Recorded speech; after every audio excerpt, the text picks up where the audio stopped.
Ortega taking on Diego Lopez. Now, this fight was very interesting because I knew Brian Ortega was going to get hurt. Looking at Alex Volkanovski, looking at Yair Rodriguez, and now with Diego Lopez, he does get hurt. He gets dropped in the very opening seconds of the fight.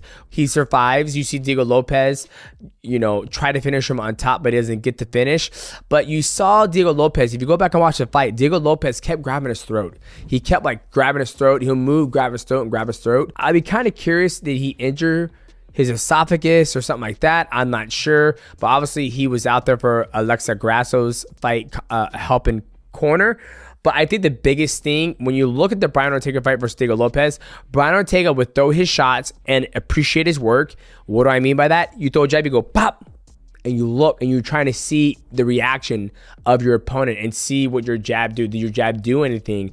And Brian Ortega would jab, and he would circle right into Diego Lopez's power. So he would circle to the left instead of jabbing and going to the right. Now, there's a couple times that when Brian Ortega would go in and exchange, he will veer off to the right, away from Diego Lopez's power side.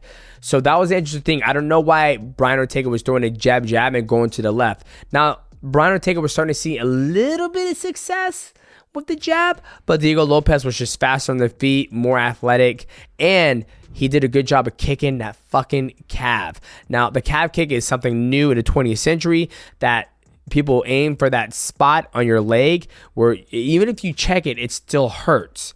And typically when you check, they're aiming for your thigh, you raise your leg up, you check it, it's not as bad. But people are using these calf kicks to aim for this part of this part of your leg, and there's no meat there, there's no nothing. I mean, there's meat there, but it doesn't take much to land those. But you saw Brian Ortega's legs swell up, and Diego Lopez end up getting the victory.